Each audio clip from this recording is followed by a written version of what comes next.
सबसे पहले जो इसके सूत्रधार थे गांधीवादी, कौन थे बताओ? अन्ना हजारे जी। अन्ना हजारे जी का पता ही नहीं बेचारा था, फायदा उठाना था वो उठा गए। और वो आज भी बेचारे वहां मूवमेंट तो उन्होंने स्टार्ट किया था, एक लोगों को नयापन नजर आया था। तो बादू जी स्ट्रेंथ से उस चीज से हम कोई वो नहीं लगाते हैं। पावर आपके संगठन में, आपका ही संगठन था वो भी, आप है जो भी था बोल सकते हैं।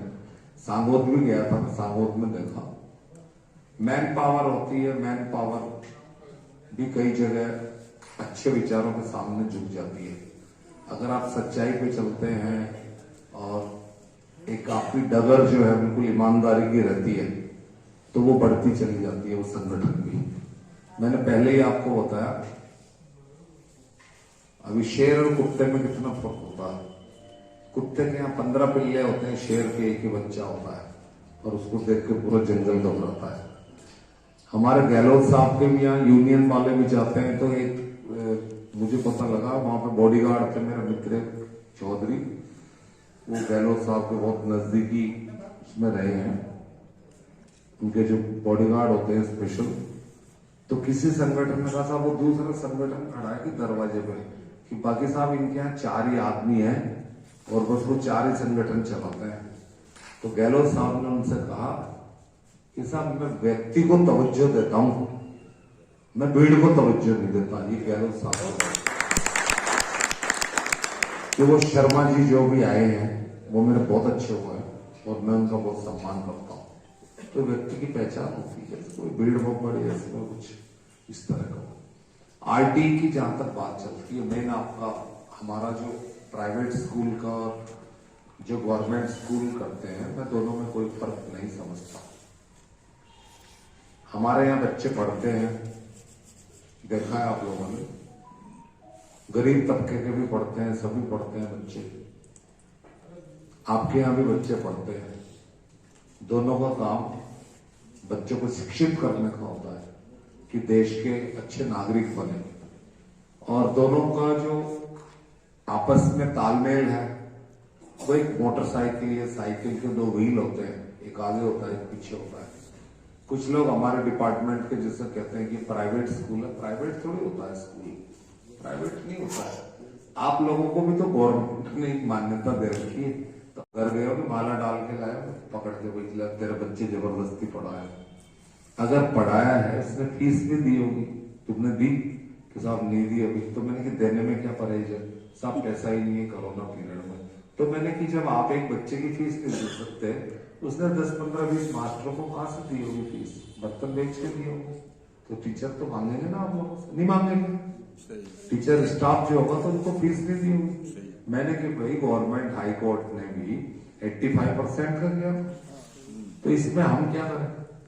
फिर भी आपके सामने कहता हूं, हमारी इतनी बात रखी स्कूल वालों ने कि जैसे कहीं किसी के 22,000 रुपए हैं, मैंने फोन किया, मैंने कहा यार कोई बात नहीं, इसके 2, 5, 8,000 कि वैसा आप कहते हो तो ये लो 10,000 कम करा दिए, 12 ही दिला दो। तो हम इस बात को कैसे नकार सकते हैं।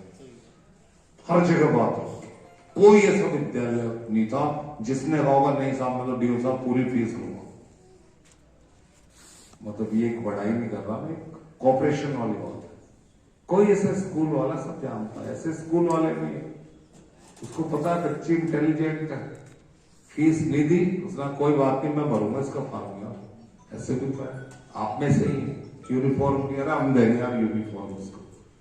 तो इसीलिए प्राइवेट स्कूल की भी एक मजबूरी होती है, आप लोगों की भी, इतना बड़ा स्टाफ होता है। अगर देखा जाए बिजली के बिल से लेके, पीओन से लेके, बाबू को लेके, टीचर को लेके, सामान को लेके, पूरी बिल्डिंग मेंटेन करते हैं। आज 15 कमरों का वो है, आज हमारे जवाहर तलवंडी में 15 कमरों का दे दो, तो वैसे देखो ना किराए में आपका कितना जबरदस्त हो जाता है। तो एक स्कूल चलाना कोई छोटी मोटी वो नहीं है, बहुत बड़ा एक मिशन है, ये भी बहुत बड़ा हार्ड वर्क है, और आप लोग एक अच्छे नागरिकों को देते हो। हम लोग भी है, क्या करते हैं, डॉक्टर इंजीनियर्स आप लोगों में से खूब जाते हैं, और मैं तो साफ सुथरा कहता हूँ प्राइवेट स्कूल्स में से ज्यादा जाता है, इंटेलिजेंसी अगर देखा जाए, अब कोई सवाल करे भी आप लोगों ने अपने बच्चे, आज हमारे गवर्नमेंट अधिकारी इतने हैं, अधिकारियों में से भी आपने देखा होगा, अगर सर्वे करने लगे तो कितनों के बच्चे मिलेंगे गवर्नमेंट स्कूलों में।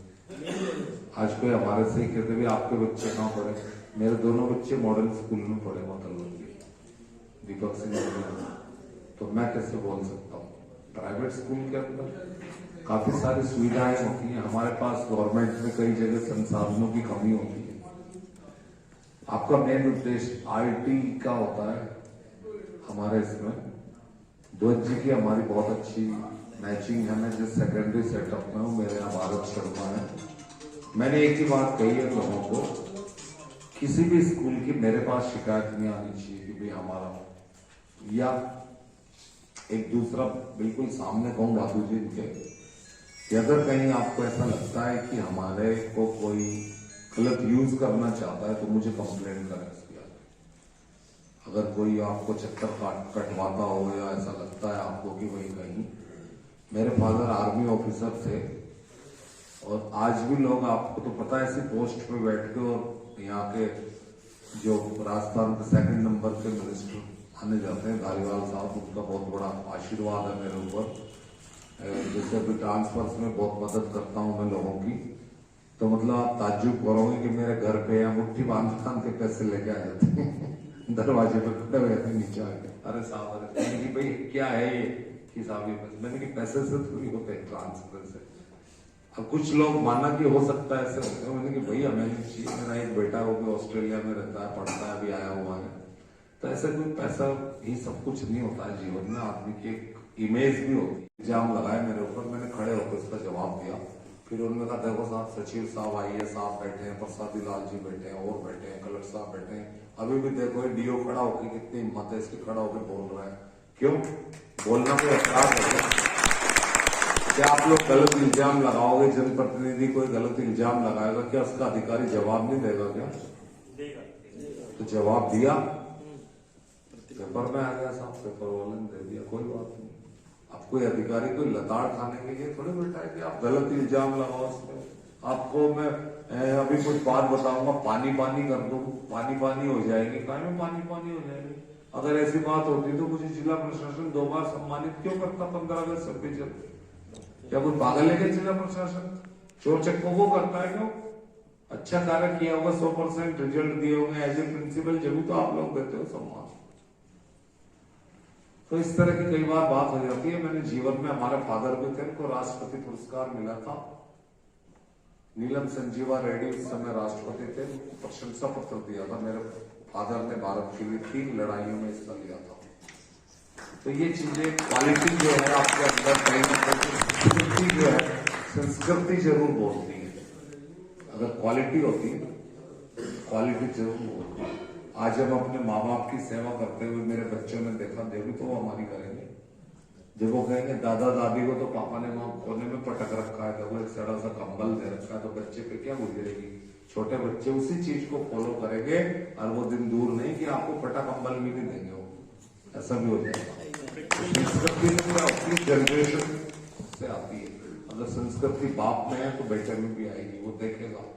आपका आईटी का जो कार्य है, मैं आपसे यही रिक्वेस्ट करूंगा कि आईटी के कार्य में एक तो आप टाइमली थोड़ा सा कोई भी चीजें लॉकअप करें। और अभी सर ने किए रखा है यहाँ पे रानी लक्ष्मीबाई सेकेंडरी स्कूल में, तो रानी लक्ष्मीबाई तो वैसे ही बहुत अपने आप में सक्षम थी। आप कैसे यहाँ पे मतलब नहीं दे रहे, दूसरा राज्य का मेरा साथ दे, तो रानी लक्ष्मीबाई तो वैसे ही घोड़े पे सवार होकर उसने तो दांत खट्टे किए थे। और आपका भी, अगर मैंने इनको और हमारे भी जो इंस्पेक्शन करने जाते हैं, इनको भी विशेष तौर पे यही इंस्ट्रक्शंस दे रखी है। प्राइवेट स्कूल कोई फ्रांस या रशिया के या पाकिस्तान के थोड़ी, हमारे तो भाई बहन है, अपने परिवार में से तो चलाते हैं। किसी की बहन चला रही है, किसी का भाई भी तो गवर्नमेंट में होगा, किसी का हस्बैंड होगा, तो किसके स्कूल से? आप लोग कोई हमारे अलग थोड़ी होगी कि आप लोग कोई विदेश से आए हो स्कूल चलाने के लिए। तो इस तरह के हमको इंस्ट्रक्शंस दे रखे। यदि कहीं डॉक्यूमेंट्स में ऐसा लगता है आपको कमी है, उसको आप रिजेक्ट ना करें, उसको मौका दें, उसको कहें कि भाई स्कूल में इसमें थोड़ी सी इस कमी को पूरा कर लें। आज नहीं, आप 2 दिन बाद 3 दिन बाद ऑफिस में आ जाना और इस कमी को पूरा करना है, ताकि इसका काम किसी का रोके नहीं, हम काटे नहीं ना। हाँ, पर इसमें थोड़ा सा अपने को, ये आप लोगों को भी थोड़ा सा हमारा साथ देना पड़ेगा। एक तो टाइमली डॉक्यूमेंट बनवाना कोई बड़ी चीज नहीं है। अगर आप जागरूक हैं, पढ़े लिखे हैं, तो टाइमली लॉक करवा लें उसको, तो कोई ऐसी समस्या आएगी नहीं। यदि और कोई आई हुई है तो उसको दूर करेंगे। ऐसी कोई कंप्लेंट आती है तो मुझे बताइए आप जाकर। बहुत जी भी बहुत अच्छे एक मास्टर व्यक्ति हैं इसमें, इनका व्यवहार बहुत अच्छा है। अब क्या होता है, थोड़ा सा हमें भी कई बार लिबरल होना पड़ता है, भारत के संविधान की तरह लचीला भी, कठोर भी होना पड़ता है। बाकी ये मना कर रखा है हमने कि किसी का काम रोकना नहीं है। अब ऐसे व्यक्ति का संगठन भी साथ नहीं देगा। अभी बादू जी से कोई कहे कि साहब मैं तो डॉक्यूमेंट नहीं दूं, मुझे तो आरटी का भुगतान कराओ, ये कहेंगे नहीं, ये संभव नहीं। आप उनकी फॉर्मेलिटीज हैं, गवर्नमेंट की फॉर्मेलिटीज पूरी करिए। उसके बाद अगर कहीं रुकता है, कोई आपसे कह रहा हो कि नहीं मुझे 10 रुपए दे जाओ या चाय पिला जाओ, हमारे सामने आइए, आप हमें बताएं, कोई दिक्कत नहीं। मेरे भाई नहीं छोटे योगी गोयल जी सेक्रेटरी सेटअप में आकर बता देता कि जमुना शंकर जी है, मेरे पास कोई भी व्यक्ति आता है, चाय पियो, बैठो, ठंडा पानी पियो। उसके बाद आदमी को जब रेस्पेक्ट मिलती है तो एकदम उसका जो 100 डिग्री पे टेम्परेचर आता है 50 पे आता है, फिर 50 पे आने के बाद वो 30 पे रहता है, फिर बाद में कहना सर करवा देना, आया तो लड़ने था वो, पर वो एक व्यवहार की वजह से उस आदमी का एटीट्यूड देख के वो वापिस चला जाता है। अभी आपको एक किस्सा सुनाऊं। जिला समान परीक्षा मेरे अंडर में आते हैं, इंदिरा गांधी नगर उसका स्कूल चलाता है, संयोजक है मैडम रश्मि अग्रवाल। पिछले साल हमारे एडीओ साहब थे महिपाल जी, उन्होंने कहा कि नहीं, किसी प्राइवेट स्कूल को जब तक स्पोर्ट्स के पैसे जमा नहीं कराएगा, खेलों के भी देंगे, किसी को भी पेपर नहीं देंगे। बात काफी बढ़ गई। वो शैक्षिक प्रकोष्ठ अधिकारी थे, मैंने कहा कोई बात नहीं, इनको भी कर लेंगे। एक्चुअली उनका सारा प्लान मैं समझ चुका था। उनका प्लान ये था कि डीओ साहब के विरोध में नारेबाजी लगे, सब कुछ हो, जबकि उसको पता नहीं था कि डीओ साहब के मैक्सिमम 80% यार दोस्त ही हैं। मेरे पास बात है, स्कूल वालों के फोन आए, मैंने सुबह आ जाओ, साथ ही चाय पियेंगे। कुछ जिबैन के बड़े बड़े जितने भी स्कूल से, डीसीएम से, इनके राजेंद्र जिबैन का संजय भाई का, आ जाओ। जो अगले दिन सारे आ गए, चाय वाय मंगा ली। क्या बोस, वहां तो एडीओ साहब तो पूरी कमर कस के बैठे हैं, तो मैंने कि वो काम तो डीओ ही करेगा, वो एडीओ तो नहीं करेगा। मैंने कि आप बिल्कुल बेफिक्र रहें, आप तो इसमें लिख दे में कोरोना काल था 2 साल का, पर वो पैसे थे आ गए इसमें, हमें पेपर दिलवाए जाए। 2 मिनट में फैसला हो गया। मैडम को फोन किया मैंने कि मैडम पेपर बांट दो। मैंने कि सर वो पैसे, मैंने पैसे वैसे नहीं लेने हैं, उनकी बात में देखेंगे पैसों को। किसी बच्चे को आप क्वेश्चन पेपर देने से वंचित नहीं कर सकते, तू पेपर मत दे, या किसी स्कूल को मना नहीं कर सकते आप। तो 2 मिनट में उसका फैसला किया। तो मैडम ने कहा सर वो आप है ना, वो मतलब वो मैं नोटशीट को भिजवा रही हूँ। मैंने कैसी प्रिंसिपल हो मैडम, जब डीओ आपसे कह रहा है, तो मैंने आपको रहना नहीं कि स्कूल में कैसी गड़बड़ करती हो आप उसमें लिखे, कागज के अंदर लिखे, उसमें जिला शिक्षा अधिकारी के दूरभाष पर मिले आदेशानुसार। आज हमें कोई मंत्री फोन करते हैं बीडी कल्ला जी के यहाँ से, तो क्या हम यूं कहते हैं कि नहीं, 1 के 2 मंत्री क्या बोलते हैं, नोटशीट पे ले लो उसमें। तो काम करने का काम होना चाहिए, मतलब बहानेबाजी इसमें हमारा डिपार्टमेंट भी लगाए। अभी कोई, जैसे मैंने कई बार कह रखा है इनको, अब गुस्सा आता है, जैसे कई बार कहना पड़ता है बाबू लोगों को, नहीं भाई मेरे टाइम में नहीं चलेगा, या तो तू ट्रांसफर करा ले यहाँ से, जगह छोड़ दे, डीओ ऑफिस को छोड़ के चल जा, नहीं तो फिर मैं जबरदस्ती हटाऊंगा, मुझे अच्छा लगेगा, मंत्री से कहेंगे। और ये काम मैं कर चुका हूँ, 2-4 जो थे ऐसे उनको रवाना कर चुका, आराम से आप कह के कमर पे, तो आप जाइए। अगर कोटा के बाहर जाने का मूड हो तो वो बताओ मुझे, कोटा में नौकरी करनी हो तो मेरे ऑफिस में तो व्यक्ति नहीं चलेगा। काम जीवन में जिस व्यक्ति ने कमर कस ली ना, झूठ बोलने को झूठ बोलने, इसकी पूरी जिंदगी झूठ पे चलती है, और वो लोग कभी कामयाब नहीं हो सकते। कामयाब वही व्यक्ति होते हैं जिनकी अंतरात्मा साफ होती है और किसी की लकीर को मिटाते नहीं है। किसी ने लाइन खींची आपके साथी ने, आप जाकर उसको मिटाने लगे, मिटाओ मत, उससे बड़ी लकीर बना के दिखाओगे, देख मेरी बड़ी है। वहां बड़प्पन होता है, किसी को काटने से बड़प्पन नहीं होता। तो इसलिए मैं विश्वास दिलाता हूं आपको, अभी जैसा आपका आया, आप संपर्क करना भी, आपके जो भी कोई अगर कमी बेशी है उसको दूर करना, नहीं होगी तो हमारी हेल्प लिया करो। जैसे कोई इंस्पेक्शन पे भी आती है, मेरा नंबर रखो, कोई ऐसा आता नहीं है हमारे यहाँ, फिर भी कोई आए तो देखो इस आज के युग में बीमारी का बहुत जबरदस्त दौर है, और खास करके ब्लड प्रेशर की जैसी बीमारी होती है। कई आप सोचते हो कि आदमी मेरे ऊपर गुस्सा कर रहा, गुस्सा नहीं कर रहा, आपको तरस आना चाहिए उस व्यक्ति में। आप उसको देख के आप भी नाराज हो जाते तो मतलब क्या होगा भाई, वो तो मानसिक रोगी है, और यदि आप भी भड़क गए तो आप भी हो गए मानसिक रोगी। उसका मिशन जो है सफल हो गया। मैं तो बीमार था ही, इसको भी गोली खिलानी चाहिए। तो इस तरह का उद्देश्य नहीं रखना चाहिए। कई व्यक्ति घर से ही लड़के आते हैं, और पत्नी ने खाना नहीं खिलाया तो भी हमारा दोस्त पंगा करा हुआ। हर कामयाबी के पीछे महिला साथ होता है, बहन के रूप में, पत्नी के रूप में, बेटी के रूप में। मैंने तो मेरी जिंदगी में देखा है, हर कामयाबी के पीछे महिला का रूप जरूर होता है।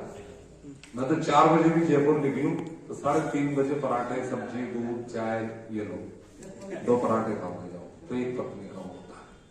इसलिए लेडीज को मैं हमेशा बहुत सम्मान देता हूँ, सैल्यूट करता हूँ। मैं कहता हूँ कन्याओं को जब ढूंढते हैं ना, जब नवरात्रे होते हैं, जब ढूंढ के लाते हैं कन्याओं को, क्यों लाते हैं? ऐसा ही 365 दिन क्यों नहीं करते हैं? कन्याओं को जो सम्मान उस दिन देते हैं जब हमें कन्याएं पूजनी होती है, उनको खाना खिलाना होता है। तो 364 दिन भी कोई सम्मान दो ना महिला को, बच्चियों को, कि भाई जो सम्मान हम तुझे आज दे रहे हो हमेशा देंगे, तो आपका जीवन सफल होगा। इसी के साथ मैं स्थान ग्रहण करता हूँ। कोई भी कार्य हो मेरे लायक, I am always ready for. Thank you. जय हिंद, जय भारत।